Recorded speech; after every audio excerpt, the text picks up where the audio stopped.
Gracias, asambleísta. Vamos a dar inicio a este debate con la intervención del asambleísta Richard Calderón.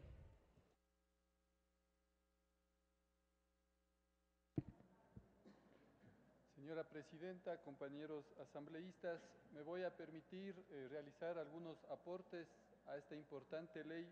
como manifestaba el ponente, para el desarrollo del país. En primer lugar, me quiero referir a la redacción con respecto a los artículos que tienen que ver con los efectos que causa la terminación de los contratos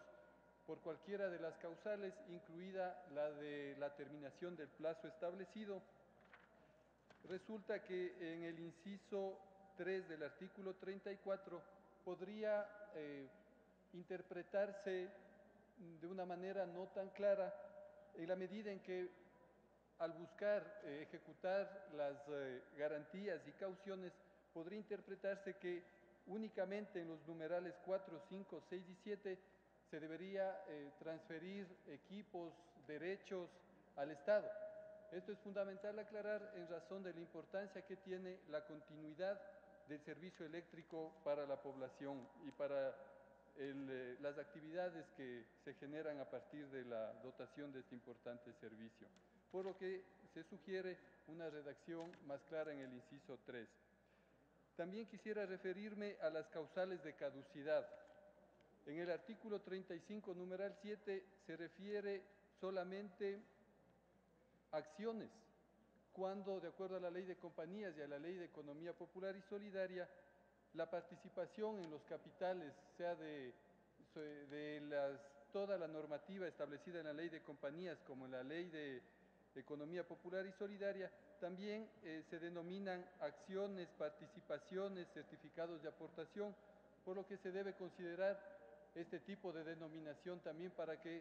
se incluya a todas las participaciones en las diferentes empresas privadas o de economía popular y solidaria. Sugiero también que sea causal de caducidad el incumplimiento de obligaciones tributarias y laborales, especialmente las que tienen que ver con la seguridad social. En cuanto a la conexión al sistema de electrificación, en el artículo 43, inciso 3, sí sería importante que, como otro requisito más, además del título de propiedad o contrato que le faculte el uso del predio, se ubique también como requisito los permisos municipales de construcción y habitabilidad, para de esta manera combatir la informalidad que se genera a partir de la atribución que tienen los municipios en la gestión del suelo. En cuanto a la jurisdicción coactiva, se establece que se entiende que tanto las empresas públicas como privadas puedan ejercer esta acción coactiva. Estimo que, si bien es razonable que se le dé esta facultad a las empresas públicas, sí se debe meditar en cuanto a las empresas privadas encargadas de la dotación de este servicio, por cuanto existe una normativa precisa para cobrar las deudas en el caso de las empresas privadas. En cuanto al alumbrado ornamental, se hace referencia al articulado que está en el Código Orgánico de Organización Territorial. El COTAD no existe precisión en cuanto al alumbrado ornamental en el COTAD. Sí se habla del soterramiento de cables, pero no se refiere en ninguno de su artículo al alumbrado ornamental, por lo que habría que eliminar esta concordancia con el COTAD. En cuanto a la sanción penal, en el artículo 70 se tipifica la infracción en lo que se refiere al servicio de energía eléctrica. Yo estimo de que esto está muy claramente establecido en el artículo 188 del Código Penal, por lo que no es necesaria la inclusión en esta ley, porque podría causar alguna confusión.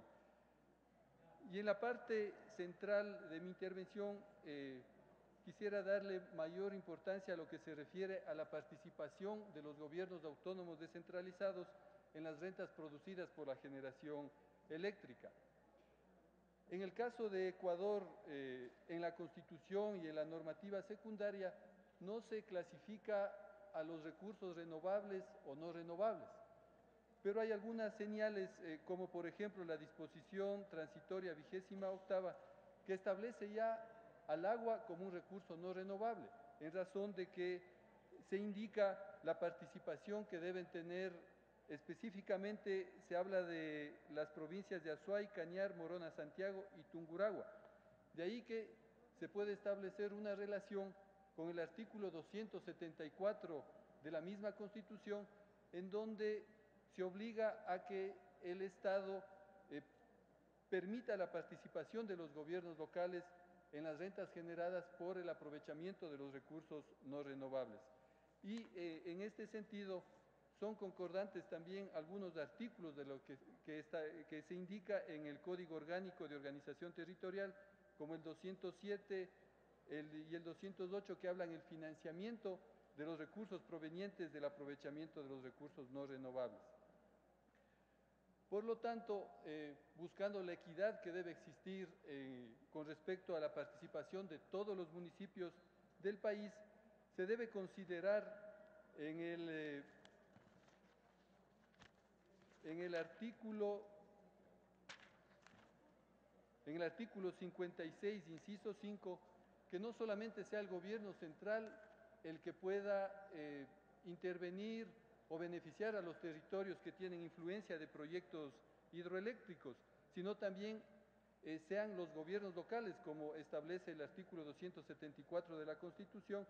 en lo que respecta al 30% del superávit de las empresas públicas y el 12% de las utilidades en las empresas